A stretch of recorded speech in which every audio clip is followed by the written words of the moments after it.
과학기술의 눈부신 발전 속에 인공지능이 감히 넘볼 수 없는 학문, 인문학. 인간이 기계에게 더 많은 영역을 내어줄수록 인문학은 우리 스스로의 가치를 증명하게 하는 보석 같은 존재다. 인간을 위한 학문, 삶의 영원한 길잡이가 되어줄 인문학 속으로 들어가 본다.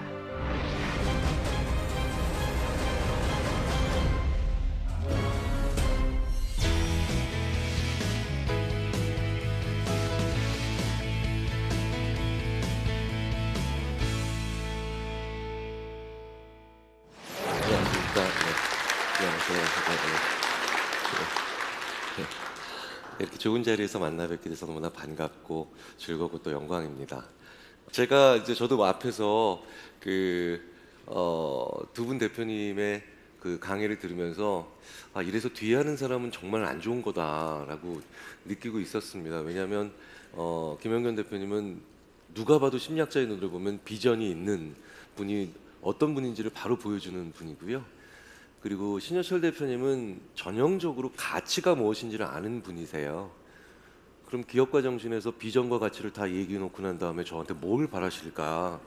그래서 어떤 말씀을 드려야 되느냐라고 하는데 하필이면 또 제가 인문학으로 지금 소개가 됐습니다. 심리학을 인문학이라고 보통 생각하시는데 맞습니다. 맞는데요. 문제는 제가 다른 심리학자들한테 인문학 그 대접을 못 받는 친구입니다.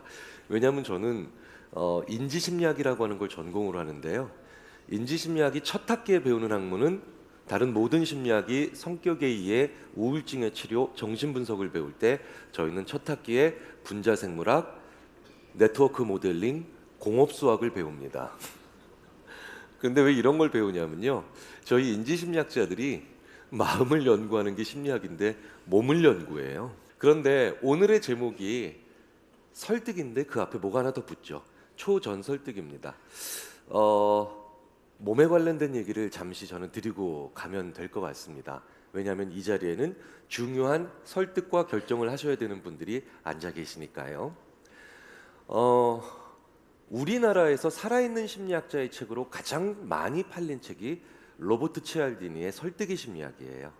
현대 심리학이 인지 심리학을 통해 어떤 흐름을 가지고 있는지를 완전히 소화를 하고 있어서 저는 굉장히 기뻤습니다. 그리고 그게 몸이에요. 뇌가 생각을 하고요. 몸은 우리 주위에 있는 상황을 받아들입니다. 체온을 느끼시죠? 그리고 그 외에 다른 무게를 느끼시고, 그리고 누가 세게 때리면 아프실 거예요. 최종적으로 뇌는 보고를 받지만 그건 몸이라고 하는 신체 기관이 없으면 불가능한 거죠. 그런데요, 이 우리의 몸은 그렇기 때문에 생각을 굉장히 많이 지배하고 이 상황을 받아들이면서 우리에게 엄청난 신호를 주고 있습니다. 자, 그런데도 이 몸을 별로 중요하게 생각하지 않은 분들이 계세요. 우리나라가 축구 중계 방송 이렇게 합니다. 전반전에 우리나라 선수들이 많이 뛰었어요. 그리고 후반전에 지칩니다. 그러면 정말 모든 해설자들께서 이렇게 하죠. 우리나라에서는 해설을. 자, 우리 선수들 이제 체력은 바닥났으니 뭘로 싸우라고 합니까? 정신력으로 싸우라고 합니다. 야, 이게 정말 말이 이상한 말이에요. 왜냐면요, 저희가 100년 넘게 인간의 몸을 연구했고 그리고 마음, 심리를 연구했는데 인간의 체력과 정신력은 같은 전원 공급 장치로부터 나옵니다. 건전지가 같은 거예요. 그런데 어떻게 체력이 떨어졌는데 정신력으로 싸우라고 하죠? 문제는 여기에는 물론 여기에는 의지력이라고 하는 절체절명의 순간에 목숨이 간당간당하는 순간에 살짝 사용할 수 있는 아주 긴급한 순간에 사용할 수 있는 의지력이라고 하는 보조 배터리가 있긴 합니다. 그런데 우리는 이 의지력마저, 이 보조 배터리마저 너무 자주 사용해서 매일매일 위급한 순간이 되지요. 매일매일 긴급한 순간이 됩니다. 자, 결론을 먼저 말씀드리겠습니다. 인간의 몸과 마음은 하나예요. 그렇기 때문에 몸의 상태가 상황을 받아들여 생각을 엄청나게 많이 결정합니다. 그런데 전 세계에서 가장 머리가 좋고 그리고 열심히 사는 한국 사람들입니다. 잘 아시죠? 이건 제가 하는 말이 아니라 제 유태인 동료들과 수많은 외국 심리학자들이 하는 겁니다. 네, 정말 열심히 살죠. 네. 네. 놀이동산에서 엄마가 자녀를 이렇게 혼내는 나라 보신 적 있으세요? 너 그거밖에 못 놀겠냐? 똑바로 놀아. 그러니까 놀 때도 부지런해야 되는 사람들이에요. 예. 자, 한국 사람이 부지런한 거에 대한 얘기는 정말 몇백 개가 있습니다. 그런데 재밌는 건 이 부지런한 한국 사람들은, 그리고 열심히 사는 한국 사람들은 그래서 어마어마한 나라를 만들었죠. 전쟁에 휩쓸고 간 지 70년도 되지 않아서. 그런데 이 과정에서 한국 사람들은 부지런하지 않은 걸 그래서 악으로 보며, 그리고 악인 게 그래서 부지런하지 않은 모든 상태가 됩니다. 그런데 부지런하지 않은 상태가 하루 24시간 중에 가장 대표적인 게 뭔가요? 주무시는 거잖아요. 그래서 한국 사람들이 가장 잠을 죄악시하죠. 거의 우리나라에만 이 욕이 있어요. 너 잠이 오냐 지금? 무시무시한 욕이에요. 그렇죠? 그런데 우리가 어떤 사람한테 너 잠이 오냐 지금 이렇게 나무라나요? 정말 노력을 많이 했고 최선을 다했는데 결과가 안 좋은 사람한테 그런 나무라는 하지 않죠. 어이없는 실수, 바보 같은 결정, 그리고 말도 안 되는 소통을 하는 사람들에게 이런 너 잠이 오냐 지금 이렇게 얘기하죠. 저희가 다시 인간의 잠을 한 100년 연구해 봤죠. 그 사람이 지금 왜 그 바보 같은 짓을, 그리고 어이없는 실수를 계속하고 있을까요? 그 전날 잠 안 자서 그래요. 네. 잠을 자지 않은 사람은 논리와 이성과 그 다음에 분석적 능력이 떨어지는 건 별로 없습니다. 그런데요, 잠을 자지 않은 사람은 그 다음날 자기의 습관, 그 중에서도 나쁜 습관을 제어를 못합니다. 이게 가장 위험한 거예요. 그런데 오히려 이성과 논리를 담당하고 있는 이 전두엽의 기능이 정상적으로 대부분 작동을 하니까 나는 평상시처럼 나를 얼마든지 제어할 수 있을 거라고 하는 그런 아주 잘못된 위험한 착각을 하고 중요한 대화를 하러 가며 중요한 계약을 하러 가고 중요한 기자회견도 하죠. 그리고 그 과정에서 자기의 습관이 불쑥 튀어나오는 겁니다. 그게 수많은 우리나라에서 벌어지는 가장 안 좋은 사례의 대표적인 겁니다. 잠을 자지 않기 때문에. 특히 리더들이, 특히 대표들이 중요한 날 전날, 중요한 소통 전날, 중요한 설득을 해야 되는 전날 그 사람만 보지 말고 나를 보셔야 되고요. 그리고 그때 잠을 제대로 주무시는 건 리더의 굉장히 중요한 윤리이자 덕목입니다. 이게 오늘 제가 말씀드리고 싶은 첫 번째예요. 두 번째, 왜 설득할까요? 왜 소통할까요? 결국 그들로부터 내가 필요한, 내가 원하는 결정을 받아내기 위해서입니다. 그런데요, 아까도 말씀드렸죠? 체력과 정신력은 같은 건전지를 사용합니다. 그런데 우리는 설득하는 사람도 지친 상태에서, 그리고 설득을 받아야 되고 결정을 내려줘야 되는 사람도 지친 상태에서 만나게 되죠. 어떠한 결정도 나올 수가 없습니다.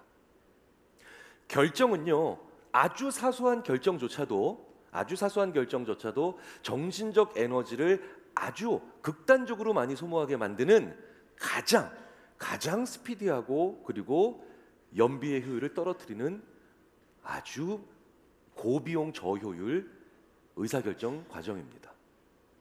그래서 음식점에서 메뉴를 2, 30가지를 놓고 3분 이상만 고민을 해도요, 에피타이징을 위한 에너지가 다 소모되는 걸 저희들이 많이 관찰합니다.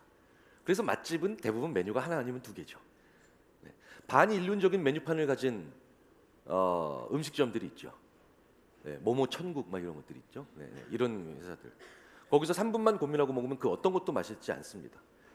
그만큼 결정은 많은 에너지를 필요로 합니다. 그렇기 때문에 지쳐있는 상대방은 절대로 결정해주지 않습니다.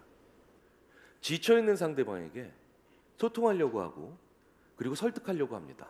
그 어떤 것도 나오지 않는 최악의 상황이 된다는 거죠.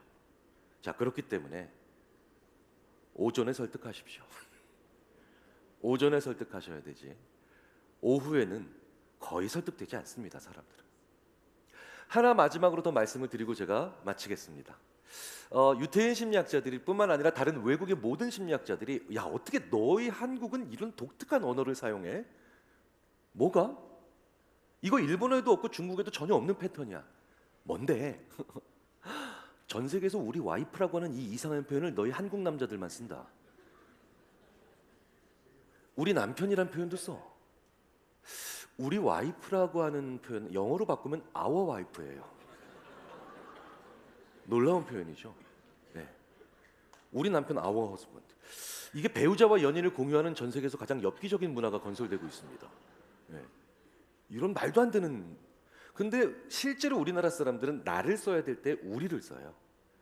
이게 다른 어떤 언어에도 없는 표현입니다. 어떻게 나라는 자아를 안 쓰고 다 나를 써야 될 때 우리를 쓰냐는 거예요. 이런 문화에 독특한 이름이 필요하겠구나라고 그들은 얘기하죠. 그래서 한국의 문화는 관계주의입니다. 이 관계주의가 왜 우리나라의 소통과 설득에서 중요하냐면 그렇기 때문에 우리나라 사람들은 이 관계주의적 소통과 설득을 하지 않으면 절대로 좋은 대화를 할 수가 없습니다. 선배님들이시라면 후배님들한테 이렇게 하시는 건 소통과 칭찬이 아니세요. 근데도 이렇게 하시죠. 야, 이 친구 요즘 젊은이들답지 않게 일 잘하네. 그게 과연 소통이고 칭찬일까요? 아닙니다. 왜? 그 사람 관계는 비웃은 거거든요. 그 사람 어차피 요즘 젊은이에요. 그러니까 요즘 젊은이들처럼 말하고 입고 행동할 수밖에 없습니다. 그런데 요즘 젊은이들답지 않게 일을 잘하고 요즘 젊은이들답지 않게 책임감이 강하네, 이런 칭찬을 하시면 이 사람은 언젠가 내가 요즘 젊은이들의 모습을 보일 수밖에 없을 때 날 싫어하고 미워할 사람이죠. 차라리 이렇게 하는 게 훨씬 더 좋은 칭찬입니다. 우리나라에서 요즘 젊은이들이 이런 걸 잘한다는데 자네가 그런 사람이구만. 그게 최고로 좋은 칭찬이에요. 나의 선배 세대들한테도 마찬가지입니다. 요즘 나이 드신 분들답지 않게 이런 걸 참 잘하시네요라는 건 좋은 칭찬이 아닙니다. 아, 나이 드신 분들한테는 이런 지혜가 있다는데 선배님이 딱 그런 분이네요. 이런 게 칭찬이에요. 우리나라 사람은요, 그 사람의 관계를, 그리고 그 사람의 중요한 관계를 같이 존중하면서 그 관계가 가지고 있는 숨은 힘까지 같이 보여주시는, 같이 이해하시는 그런 소통을 하시면 이제 완성된 설득을 하실 수 있지 않을까 생각이 듭니다. 주무셔야 되고요. 그리고 내 몸이 건강하고 상대방의 체력도 충분할 때 소통과 설득하셔야 되고요. 그리고 관계까지 이해하시면 이제 활용점정을 찍으시는 게 아닐까라고 저희들은 생각을 하고 있습니다. 긴 시간 경청해 주셔서 감사합니다. 저는 마치겠습니다. 감사합니다.